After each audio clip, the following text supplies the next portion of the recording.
আপনার যদি পান্তা ভাত, কাঁচামরিচ আর পেঁয়াজে তৃপ্তি আসে, জীবনেও এই কথা কারো সামনে মুখ ফুটে বলবেন না। বলবেন বিরিয়ানি ভালো লাগে, মোগলাই কাবাব ভালো লাগে। কারণ আপনি যদি জানিয়ে দেন আপনি সহজে খুশি হন, তাহলে মানুষ আপনাকে সহজেই মাপার সাহস পেয়ে যায়। এই সমাজে সহজ চাহিদার মানুষকে কদর করা হয় না, বরং ভাবা হয় এ তো সামান্যতেই খুশি, এতেই দিন চলে যাবে। সে আর কি পাবে, তাকে তো আর দিতে হবে না বেশি কিছু।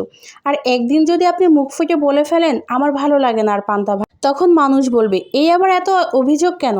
আপনার প্রতি সব ধরনের সম্মান যেন এক মুহূর্তেই বিলীন হয়ে যাবে।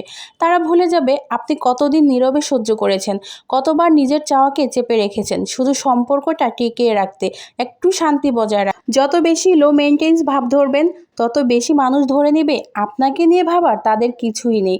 এমনকি আপনি যদি একদিন নিজের ভালো লাগার কিছু চান তাদের কাছে, সেটাও তাদের কাছে লাগবে দাবি, চাপ বা বিরক্তি। তাই নিজেকে এমনভাবে ছোট করে তুলে ধরবেন না যেন আপনি কিছুই চান না, আপনার কিছুই লাগে না। আপনার অনুভবের দাম আছে, আপনার চাহিদারও মূল্য আছে। আর যিনি আপনাকে সত্যি ভালোবাসেন তিনি আপনাকে পান্তা ভাতেই খুশি দেখলেও আপনার জন্য বিরিয়ানি আনতে কিন্তু দ্বিধাবোধ করবেন না। আপনার মূল্য আপনি নিজেই তৈরি করুন। সহজে পাওয়া যায় এই তকমা যেন আপনার পরিচয় না হয়ে ওঠে। কারণ আমি দেখেছি এই সমস্ত মানুষগুলোকে সবসময় একটু বেশি অবহেলা পেতে, কারণ আমি দেখেছি এই সমস্ত মানুষগুলো একটু জীবনে বেশি কষ্ট পায়, কিন্তু তারা প্রকাশ করতে পারে না। তাদের মনের মধ্যে অনেক চাহিদা থাকা সত্ত্বেও তারা সেটাকে তুলে ধরতে পারে না মানুষের সামনে। আর প্রত্যেকটা মানুষ ভেবেও নেয় না ওর তো আর কিছুই দরকার হয় না, ও তো সামান্যতেই সবসময় খুশি থাকে, তাই তাকে নিয়ে মানুষ অতটা চিন্তা ভাবনাও করে না। আর দেখবেন যেসব মানুষগুলো একটু জীবনে বেশি চাহিদা দেখায়, ওইসব মানুষগুলোই কিন্তু সবসময় বেশি পেয়ে থাকে।